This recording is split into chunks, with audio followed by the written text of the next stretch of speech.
வணக்கங்க. எல்லாருக்குமே கேள்விப்பட்ட ஒரு நியூஸ் பற்றி தான் பேசலான்னு இன்றைக்கி நினச்சேன். ரொம்ப நாளாக பேசலாமா வேணாமான்னு யோசிச்சுட்டு இருந்தேன். பட் பேசி ஆகணும். இன்றைக்கி வேறு ஒரு நியூஸ் 2 டேஸ் பிஃபோர் வேறு ஒரு நியூஸ் கேட்டேன். அதனால கண்டிப்பாக இதை பற்றி பேசி ஆகணும் அப்படின்ட்டு வந்தேன். கோயம்புத்தூர் இஷ்யூ பற்றி தான். ஒரு பொண்ணை ஈஸியாக ஒருத்தன் வந்து தூக்கி போட்டு போயிடுறான் பாலியல் தொல்லை பண்ணி ஒரு 3 திருட்டு கம்னாட்டிங்க சேர்ந்து.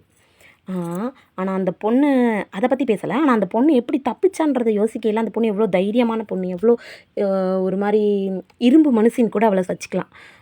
ஏன்னா அந்த மாதிரி சிச்சுவேஷனில் நான் இருந்திருந்தேன்னா இதை பண்ணியிருப்பானான்னு சத்தியமாக எனக்கு தெரியல. அந்த பொண்ணு அங்கே அதாவது ஒரு 11:00 போல் அவனுங்க கடத்திட்டு போயிருப்பானுங்க. ஆனால் 4 மணிக்கு அவ்வளோ நேரம் சித்திரவதை அனுபவித்த அந்த பொண்ணு 4 மணிக்கு எந்திரிச்சு தப்பிச்சு அவங்கள்ட்ட இருந்து தப்பிச்சாளா இல்லை எப்படின்னு அதை விட்டுட்டு போயிட்டானுங்களா குத்துயிர் கொலையுருமான்னு எனக்கு தெரியல கரெக்டாக. ஆனால் தப்பிச்சு அந்த பொண்ணு ஒரு காம்பவுண்ட் வால் சவர் ஏறி குதித்து அந்த ஏரியாவில் ஒரு 8 ஃபேமிலி இருந்திருக்காங்க. அதில் போய் ஃபஸ்ட்டு வீடை தட்டும்போது அவங்க திறக்கல. ஏன்னா ஒரு மார்னிங் 4:00ன்றப்போ சில எல்லாருமே எந்திரிக்க மாட்டாங்க. ஆனால் அந்த பிள்ளை அதுலேயுமே தைரியமாக மாடி ஏறி போய் செகண்ட் ஃபேமிலி எழுப்பியிருக்காங்க. எழுப்புனதுக்கப்புறமும் அதுவும் காணாதுன்னு மோட்ரு சுவிட்சை போட்டு விட்டு எல்லாரையும் எழுப்பி விட்டு அவங்கள்ட்டருந்து ஒரு பதில் வந்திருக்கு. ஒருத்தங்க சொல்லியிருக்காங்க, நீ பயப்படாதம்மா, நீ இப்போ சேஃபாக இருக்க அப்படின்னு.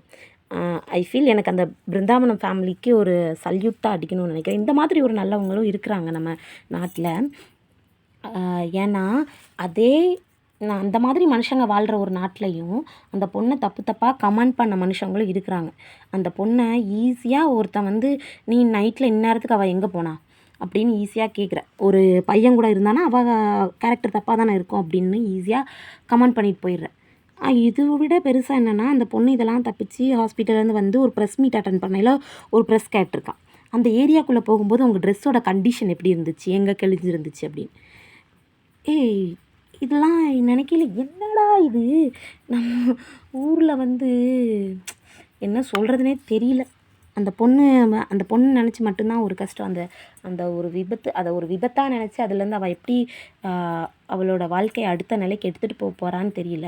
கண்டிப்பாக அவளுக்காக எல்லாருமே ப்ரேயர் பண்ணிக்கோங்க. அவள் ஒரு அடுத்த ஸ்டேஜ் போகணும், இன்னும் அவள் வந்து மேலே போகணும் அப்படின்றது மட்டும்தான் என்னோடய ஆசை. எனக்கும் ஒரு பொன் குழந்தை இருக்குது. அவளை கண்டிப்பாக ஒரு தைரியமாக அந்த பொண்ணு மாதிரியே ஒரு தைரியமான பொண்ணாக நான் வளர்க்கணும்னு ஆசைப்பட்றேன். Thank you guys.